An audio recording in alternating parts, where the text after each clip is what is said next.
آپ دیکھ رہے ہیں TNN24 اردو نیوز چینل اور میں ضامن اطہر آپ کو سلام عرض کرتا ہوں۔ حضرت مولانا فاروق خان رضوی صاحب ہیں جو کہ پریزیڈنٹ ہے آف SHO انٹرنیشنل۔ جاننے کی کوشش کرتے ہیں کہ اس کو بنانے کا کیا مقصد ہے اور عوام اس سے کون کون سے فائدہ لے سکتی ہے، اور TNN24 اردو نیوز میں ہم آپ کا استقبال کرتے ہیں، تو کیا کہیں گے سر آپ؟ بسم اللہ الرحمن الرحیم۔ جی محترم، ایسا ہے کہ آپ نے جیسا کہ سوال پوچھا ہے کہ SHO جس کا فل فارم ہے سنی حنفی آرگنائزیشن انٹرنیشنل، اس کے بنانے کا مقصد کیا ہے؟ اصل میں اس کا بنانے کا جو مقصد ہے یہ ایک مذہبی تنظیم ہے خالص، اور الحمدللہ یہ اہل سنت و جماعت کی تنظیم ہے۔ تو اس کے بنانے کا جو میں نے ایک مقصد لے کے اٹھا تھا، اس کو آج تقریباً 16 سال ہونے کو آئے ہیں تنظیم کو۔ تو جس زمانے میں ہم نے اس تنظیم کو تشکیل دیا تو اس زمانے میں انٹرنیٹ پر اہل سنت کے خلاف بہت سارے سازشیں اس وقت سوشل میڈیا پہ کی جا رہی تھی، اور اس وقت ہمارے علماء بہت اس تعلق سے جو ہے اس حوالے سے بہت سختی کے ساتھ ویڈیو اور سوشل میڈیا کا جو ہے مخالفت اس کا بائیکاٹ کرتے تھے۔ اس وقت میں نے تھوڑی جرأت کی اور مجھے یہ محسوس ہوا، چونکہ میں دینی تعلیم کے ساتھ ساتھ دنیاوی تعلیم یافتہ بھی ہوں اور پڑھے لکھے لوگوں سے زیادہ واسطہ رہا، تو میں نے اس وقت یہ محسوس کیا کہ سوشل میڈیا کی وجہ سے ایک بہت پڑھا لکھا قابل طبقہ جو انگریزی تعلیم یافتہ طبقہ ہے، ہمارے ایجوکیٹ طبقہ ہے، وہ بدعقیدگی کی طرف جا رہا ہے، اہل سنت و جماعت کو چھوڑ رہا ہے۔ اور ظاہر ہے کہ وہ لوگ ہمارے عام جلسوں میں بہت کم آتے، پڑھے لکھے حضرات جو ہوتے ہیں، ان کا جو دین سیکھنے کا، جو نالج لینے کا ایک جو سب سے بڑا ذریعہ ہوتا ہے وہ سوشل میڈیا ہوتا ہے، اور سوشل میڈیا پہ اس وقت ہمارے علماء آتے نہیں تھے، پریس کرتے تھے۔ میں نے دیکھا کہ خود میرے اطراف میں جان پہچان والوں میں ساتھ میں رہنے والے کالج اور یونیورسٹیوں میں ہونے کی وجہ سے، ان لوگوں کے تعلقات کی وجہ سے اہل سنت سے دور ہوتے جا رہے ہیں، اہل سنت کے عقائد کو وہ غلط عقائد نظریہ سمجھنے لگے۔ تو اس وقت میں نے ایک جد و جہد کی اور اس حوالے سے کوشش کی کہ سوشل میڈیا کو اختیار کیا جائے، اور سوشل میڈیا کے ذریعے ہم ذہن میں ایک انقلاب برپا کریں اور دین کی صحیح معلومات لوگوں تک اس کو فراہم کیا جائے، اور خالص اہل سنت کی جو تعلیمات ہیں ان تک پہنچائی جائے۔ تو اس مقصد سے آج سے تقریباً 16 سال قبل سنی حنفی آرگنائزیشن کے نام سے ایک تنظیم ہم نے تشکیل دی۔ تو اس کا ایک بیسک جو مین ہے وہ تو مذہبی تعلق سے خالص مذہبی تحریک ہے، میں نے جیسے کہ عرض کیا، اور مذہب کے حوالے سے اس کا کام ہے، لیکن ساتھ میں ہم وقتاً فوقتاً کو سوشل ایکٹیویٹیز بھی کرتے ہیں۔ جیسے کہ مثال کے طور پہ سنی حنفی آرگنائزیشن کے ماتحت جو ہے ایک شوگر کیمپ کا بھی ہم نے ایک مرتبہ اس کا اہتمام کیا تھا، جس میں فری میں لوگوں کی شوگر چیک کی گئی تھی، دوائیاں دی گئی تھی، اور شوگر سے بچنے کے لیے اور شوگر جن کو ہو گیا ہے وہ اپنے شوگر کو کیسے لیول میں رکھے، اس تعلق سے کچھ گائیڈنس کے لیے ہم نے کچھ ایکسپرٹ ڈاکٹر کو بھی بلایا تھا، اسپیچیں ہوئی تھی، سمجھایا گیا تھا، بتایا گیا تھا پریکٹیکلی طور پر۔ اس کے علاوہ کچھ اسٹوڈنٹ کے لیے بھی ہم نے کچھ کام کیے ہے، اور اس کی ابھی اس وقت بامبے میں ایک برانچ بھی ہے۔ تو بامبے کی جو برانچ ہے اس وقت انہوں نے بھی ابھی حال ہی میں اسی سال یعنی 2022 میں، گزشتہ سال اب 2023 چل رہا ہے، تو ایک میڈیکل کیمپ کا بھی اہتمام کیا تھا۔ اور کچھ تو جہاں تک اصلاح کی بات ہے اور تعلیم کا جو فیلڈ ہے، تعلیم کی فیلڈ میں اس کا مین کام ہے ہمارا، اور تعلیم میں بھی ایک مذہبی تعلیم کے صحیح عقائد اور صحیح باتیں پڑھے لکھے نوجوان تک ہم یعنی اس مادھیم سے پہنچائے، اس ذریعے سے پہنچائے، یہ سب سے بڑا ایک کام ہے اس کا سوشل میڈیا پہ کام۔ تو سوشل میڈیا پہ بڑا کام ہے، لیکن اس کے علاوہ جو ہے ہم علاقہ وائز بھی بہت سارے کام کرتے ہیں، اور اللہ کا فضل ہے کہ اس سے بہت پڑھے لکھے لڑکے نوجوان جڑے ہوئے ہیں۔ اگر میں کہوں کہ آج اگر ہمارے SHO میں جو ممبرہ ہے اس میں ایک بڑا طبقہ ڈاکٹرز کا بھی ہے جو جڑا ہوا ہے، زیادہ تر ہمارے انجینئر زیادہ بچے ہیں۔ اب بچے بولنا میں اس لیے بچے کہہ رہا ہوں کہ میرے سامنے کے بچے ہیں، حالانکہ سب بڑے ہو گئے، اب تو شادیاں ہو گئی، بچوں کے باپ بن گئے وہ، لیکن زیادہ تر انجینئرس لوگ جڑے ہوئے ہیں۔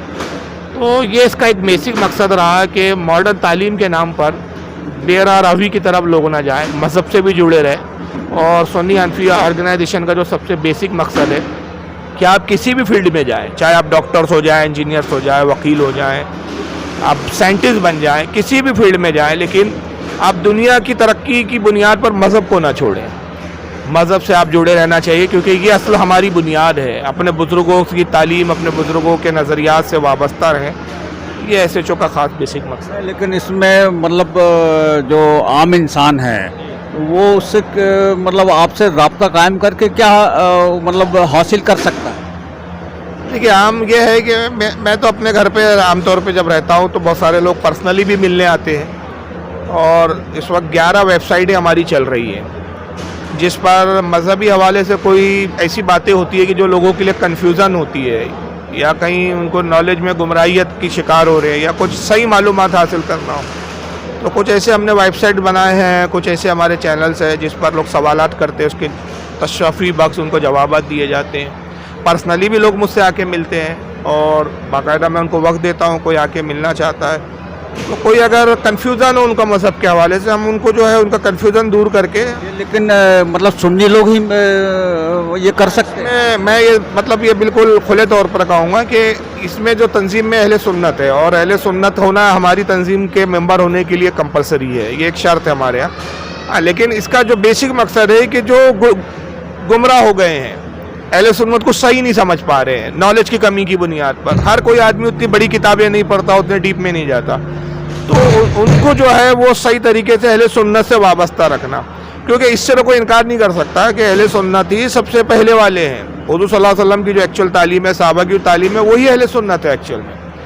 جب بہت سارے مختلف ناموں سے فرقے پیدا ہوئے ہمارے ہاں جنہوں نے حضور کے خلاف، صحابہ کے خلاف غلط نظریات لوگوں میں رائج کرنے کی کوشش کی، اور ان کے مختلف نام ہوئے. تو ہمارے بزرگوں نے اپنی پہچان بنانے کے لیے، تاکہ ہمارا ایک ایسا نام ہو کہ جو نام لیتے سے ہی ایک آئیڈینٹیفائی ہو جائے، ایک ظاہر ہو جائے کہ بھائی یہ وہ ہے جن کا عقیدہ رسول اور صحابہ سے، تو اہل سنت و جماعت نام دیا.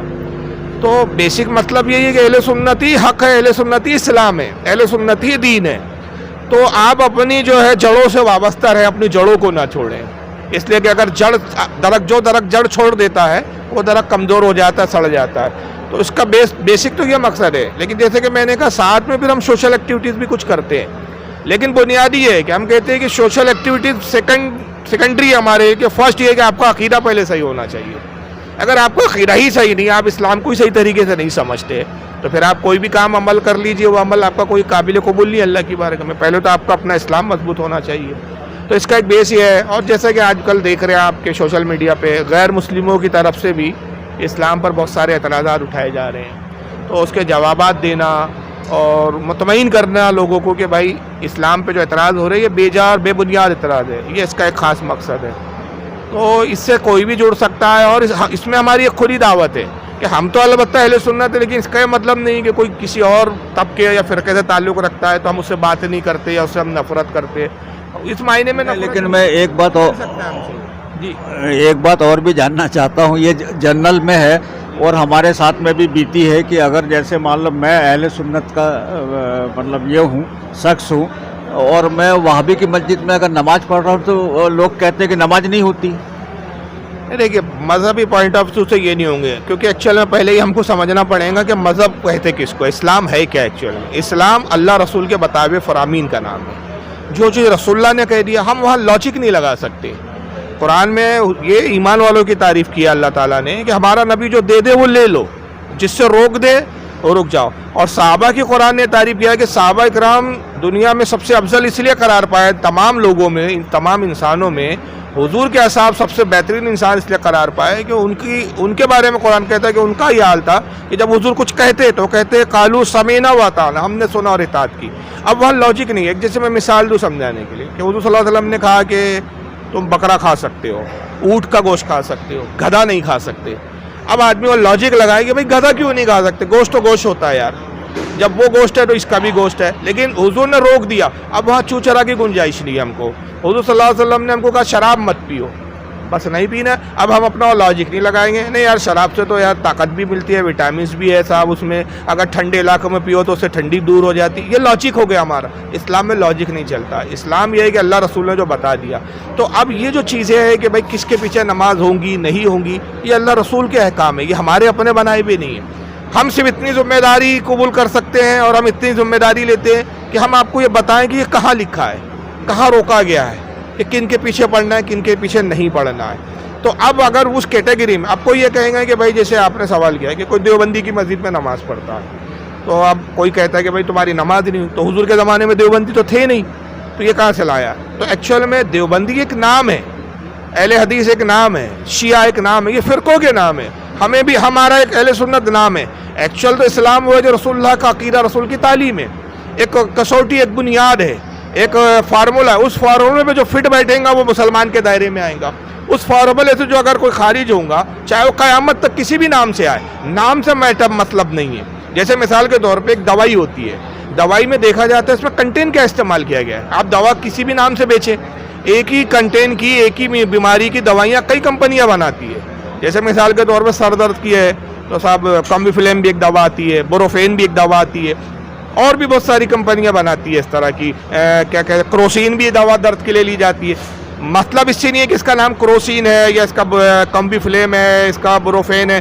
مقصد ہے کنٹین اس میں کیا ہے. پیراسیٹامول جو ہے اس میں کامن کنٹین ہے سب میں، پیراسیٹامول. تو نام کچھ بھی ہو، تو حضور صلی اللہ علیہ وسلم نے جو بتایا وہ کنٹین ہے، نام کوئی بھی آئے. ہم دیکھیں اس کنٹین سے اس کا میچ ہوتا ہے کیا. جو حضور نے کنٹین دیا ہمیں، جو حضور نے فارمولہ دیا کہ تمہاری نماز اسی کے پیچھے ہوں گی، اس کے پیچھے نہیں ہوں گی. اب میں چھوٹا سا آپ کو ایگزامپل دیتا ہوں. حضور نے کہا کہ بغیر وضو کے نماز نہیں ہوں گی. اب کوئی شخص بالکل نہا کر آئے، غسل کر کے آئے، تو کہتا بھائی میں تو فریش ہوں، ابھی وضو نہیں بنایا میں نے، یا اس نے نہایا، نہانے کے بعد اس کا ایک ہوا خارج ہو گئی، ری خارج ہو گئی. اب شریعت کا حکم ہے کہ بھائی وہ وضو بنائے. اب دیکھیں لاجک کیا کہتی ہے، میں لاجیکل بات کر رہا ہوں. یہاں لوگ لاجک لگاتے ہیں، بھائی دیوبندی کے پیچھے کیوں نہیں ہوتی، وہ بھی تو وہی قرآن پڑھ رہے ہیں، وہ بھی تو صاحب ویسی ہی قرات کر رہے ہیں، اتنی ہی رکعتیں پڑھ رہے ہیں، تو بھائی ان کے پیچھے کیوں نہیں ہوتی. تو اس کا اب یہ لاجک یہاں نہیں کام کر رہی ہے، کیونکہ ان کا عقیدہ صحیح نہیں ہمارے نزدیک. پہلے عقیدہ ہے، بعد میں عمل ہے. اب اس کا میں ایک ایگزامپل یہاں آپ کو دوں چھوٹا سا، کہ بھائی حضور نے کہا کہ اگر آپ کی ہوا خارج ہو جائے، ری خارج ہو جائے، تو وضو ٹوٹ گیا آپ کا. اب دوبارہ وضو بناتے. اب لاجیکل آپ دیکھیے، جب دوبارہ وضو بناتے تو کیا اس جگہ کو آپ دھوتے جہاں سے ری خارج ہوئی ہے؟ جبکہ جس چیز نے آپ کا وضو توڑا، وضو کے اندر دھونے کا رکن ہی نہیں ہے وہ. اب لاجک تو یہ کہتی ہے کہ بھائی جس چیز نے آپ کا وضو توڑا تھا اس کو پہلے دھو، اس جگہ کو دھویا ہی نہیں جاتا. تو آپ کہیں گے پھر وضو ٹوٹ گیا. تو ہم وہاں چوچا عقل کا لاجیکل نہیں لگا سکتے، لاجک نہیں. بھائی حضور نے کہا ٹوٹ گیا تو ٹوٹ گیا، حضور نے کہا دوبارہ وضو بنائے. تو اب کسی صحابی نے حضور سے نہیں پوچھا یا رسول اللہ وضو تو اس وجہ سے ٹوٹا، تو اس جگہ کو بھی دھوئے کیا؟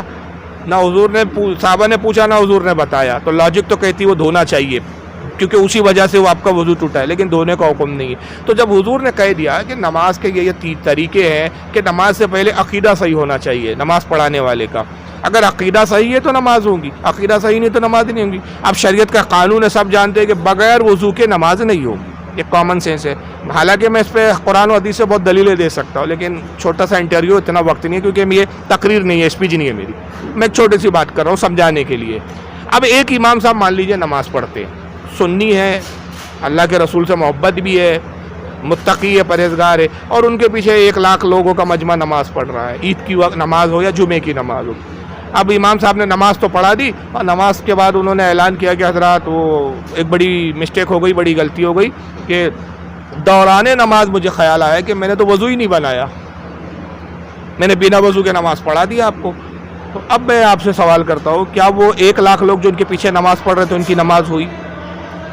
تو ہر مکتب فکر کے مولوی کا فتویٰ یہی ہوگا کہ اس کی نماز نہیں ہوئی، اس لیے کہ وضو کا حکم قرآن میں ہے، نماز کے لیے وضو شرط اولین ہے. اب وہاں یہ لاجک نہیں کہیں گے کہ بھائی 1,00,000 لوگوں نے کتنے گیلن پانی بہا دیا وضو کے اندر، ایک امام صاحب نے وضو نہ کر کے اتنا سا پانی بچا لیا تو کیا فرق پڑتا ہے. پھر یہ لاجک نہیں چلتی جو لوگ یہاں بھی ایک لاجک لگاتے، بھائی اگر دیوبندی کی پیچھے ہم نماز پڑھ بھی رہے، ان کی نماز ان کے ساتھ، ہماری ہمارے ساتھ، ہم تو اپنی نماز دیکھ رہے. نہیں صاحب، جس کے پیچھے پڑھ رہے وہ بھی دیکھا جائے گا کہ اس کا عقیدہ کیا ہے. یہاں یہ لاجک کیوں نہیں لگا رہے آپ؟ بھائی امام صاحب نے وضو نہیں کیا، امام کو وضو کی امام کے ساتھ، میرا وضو میرے ساتھ. لاجک نہیں چلتی. شریعت نے کہا وضو نہیں ہے، نماز نہیں ہوئی. اب میں اسی پہ ایک بات کہنا چاہتا ہوں کہ جب شریعت کہتی ہے کہ جس امام کا وضو نہیں ہے، اگرچہ وہ سب کچھ ٹھیک ہے، پرہیزگار ہے، متقی، وضو نہیں ہے، تو اس کے پیچھے نماز نہیں ہوئی. تو اب اس سے بڑی بات تو شریعت یہ کہتی ہے کہ جس کا ایمان ہی نہ ہو تو اس کے پیچھے کیسے نماز ہوں گی. تو ایکچوئل میں جو چارجز ہے ان کے اوپر ہمارا، وہ چارجز جو ہے وہ یہ ہے کہ ہمارے نزدیک ان کا عقیدہ ہی صحیح نہیں ہے ابھی، اور اس کے لیے ہم دعوت دیتے ہیں. ہماری تحریک کا مقصد یہ ہے کہ اگر آپ سمجھنا چاہتے ہیں تو بالکل موسٹ ویلکم ہے، آپ ہم سے ملے آئیں. ہم بہت شانتی کے ساتھ، محبت کے ساتھ، اخلاص کے ساتھ، اور کیا کہنا چاہیے، بڑے نرمی کے ساتھ ہم آپ کو سمجھائیں گے. تو یہ ایک آرگنائزیشن کا مطلب ہی ہے کہ لوگ جڑیں گے تو سمجھ پائیں گے اور ہم سمجھا پائیں گے. اگر سمجھانا مقصد نہ ہو تو پھر آرگنائزیشن بنانے کی کیا ضرورت ہے؟ ہم اپنا عقیدہ اپنے ساتھ رکھتے اپنے گھر میں رہتے. آرگنائزیشن بنائی اس لیے جاتی ہے کہ بھائی اس سے لوگ جڑے اور سمجھے. تو سنی حنفی آرگنائزیشن کا ایک مقصد یہ بھی ہے کہ بھائی لوگوں کی اعمال کی اصلاح، عقیدے کی اصلاح، پلس اگر کسی کو ڈاؤٹ ہو تو وہ ہم سے کانٹیکٹ کریں، ہم سے سمجھے کہ بھائی آخر آپ ایسا کیوں نظریہ لے کے بیٹھے اور ہمارے نظریے کو کیوں غلط کہتے ہیں. تو یہ ہماری دعوت ہے. اور اگر کوئی صاحب سمجھنا ہی نہ چاہے اور کہے کہ نہیں صاحب ہم تو سمجھنے کے لیے نہ آئیں گے نہ ملیں گے، ہم جو اپنی جگہ صحیح ہے، تو پھر ایسا شخص کے بارے میں ہم کچھ زیادہ کہہ نہیں سکتے. پھر اس کو یہی کہہ سکتے ہیں کہ اس کی بد نصیبی ہے. یہ چیز آپ کو سمجھنا چاہیے. تو بہرحال یہ کچھ مقاصد ہے جو میں نے آپ کے سامنے عرض کیے SHO کے. تو یہی سب چیزیں ہیں بس.